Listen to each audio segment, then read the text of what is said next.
Paraíso, canto 19. Dante fala à águia, externando uma antiga dúvida: se alguém pode salvar-se sem ter conhecimento da lei de Cristo. Respondendo, a águia aproveita a ocasião para repreender os malvados reis cristãos de seu tempo, que nunca obterão a graça de Deus. O rosto do gigantesco águia de fogo apareceu diante de mim com suas asas abertas, resplandecente como nunca antes havia visto. As almas que formavam essa imagem celestial estavam unidas em um coro de pura felicidade, como se cada uma delas fosse uma brasa incandescente, um rubi que refletia a luz divina com uma intensidade que queimava em meus olhos. A luz que emanava delas parecia mais brilhante do que qualquer coisa que eu já tivesse presenciado na Terra, refletindo como o sol em um espelho, e eu mal conseguia encarar tal esplendor sem ser cegado. O que estava diante de mim era indescritível. Nem voz humana, nem escrita, nem mesmo as mais vivas fantasias teriam sido capazes de expressar o que eu estava experimentando. No entanto, ali estava eu, vendo e ouvindo algo que transcende a compreensão terrena. Uma entidade celestial que falava com uma voz que carregava em si a ideia de coletividade e de unidade. Uma mistura harmoniosa de eu e nós, de meu e nosso. A voz ecoava pelos céus, profunda e rica, como se cada palavra carregasse o peso de séculos de sabedoria e justiça. Eu estou aqui, disse a águia, por ser justo e piedoso, e por isso fui elevado a essa glória eterna que não pode ser superada nem pelo maior dos desejos. Havia um orgulho sereno em sua voz, como alguém que compreendia a magnitude de sua posição, mas que também carregava uma humildade intrínseca. Deixei na terra uma memória de tal forma que até as almas mais corruptas reconhecem e louvam meus feitos, ainda que não sigam o meu exemplo. Senti uma reverência crescente dentro de mim, não apenas pelo poder que aquela entidade celestial emanava, mas pela lição sutil sobre a moralidade humana. Eu não pude resistir e, com um suspiro de alívio e desejo, falei: ó flores eternas da alegria, que com um único perfume me envolvem, libertem-me dessa fome antiga que me consome, dessa sede de respostas que não consegui saciar na terra. Meus pensamentos estavam carregados de incerteza, de dúvidas que pareciam me corroer por dentro, e eu implorava por alguma luz que pudesse me guiar. Eu sabia, sem dúvida, que ali, no céu, onde a justiça divina brilha com mais clareza do que em qualquer outro lugar, não havia véus ou segredos que pudessem impedir a compreensão. Era hora de finalmente entender o que há muito tempo eu buscava. A resposta veio rapidamente, tão nítida quanto as estrelas no firmamento. O grande águia moveu a cabeça, suas asas bateram no ar como um falcão que, liberto de seu capuz, exibe sua majestade antes de partir para a caça.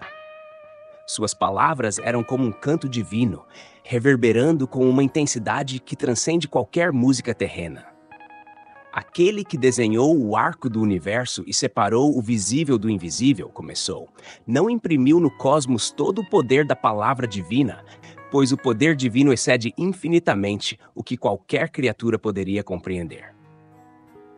O que se seguiu foi uma revelação que me fez sentir pequeno diante da imensidão da criação. A justiça divina, percebi, é um mistério profundo, muito além da capacidade humana de entender plenamente. Como um olho que, olhando para o mar, vê o fundo raso próximo da costa, mas não consegue enxergar as profundezas do oceano, assim é nossa visão da justiça eterna. Nós, mortais, estamos limitados. Nossa compreensão é curta. Nossas percepções estão envoltas em sombras e nossos julgamentos são feitos com base em apenas uma fração da verdade. O águia continuou, suas palavras perfurando minha alma. Quem és tu para julgar a milhares de milhas de distância com uma visão tão limitada? Senti o peso de sua pergunta cair sobre mim como uma verdade inegável. Como poderia eu, um simples mortal, ousar questionar o que é justo e o que não é, quando a justiça divina abrange a totalidade do tempo e do espaço de formas que eu jamais poderia compreender? Minhas dúvidas sobre aqueles que nunca ouviram falar de Cristo, sobre a condenação dos inocentes, começaram a se dissipar. A vontade divina é justa por si só, disse ele, e nenhum bem-criado pode desviar ou alterar essa vontade. Enquanto as palavras da águia ressoavam em mim, olhei para cima e vi a imagem abençoada girando, suas asas movidas por uma sabedoria divina além de minha compreensão. Sua música celestial encheu o ar, e o mistério da justiça eterna se revelou ainda mais claro. Aquilo que nos parece incompreensível, na verdade, tem um propósito maior que nossos corações humanos são incapazes de alcançar. O julgamento eterno é como essas notas, disse o águia. Tão incompreensíveis para vocês, mortais, quanto a música celestial é para seus ouvidos. Então, em um momento de repouso, a águia voltou sua atenção para mim, e sua voz tornou-se novamente clara e direta. Nunca subiu a este reino, explicou ele, quem não acreditou em Cristo.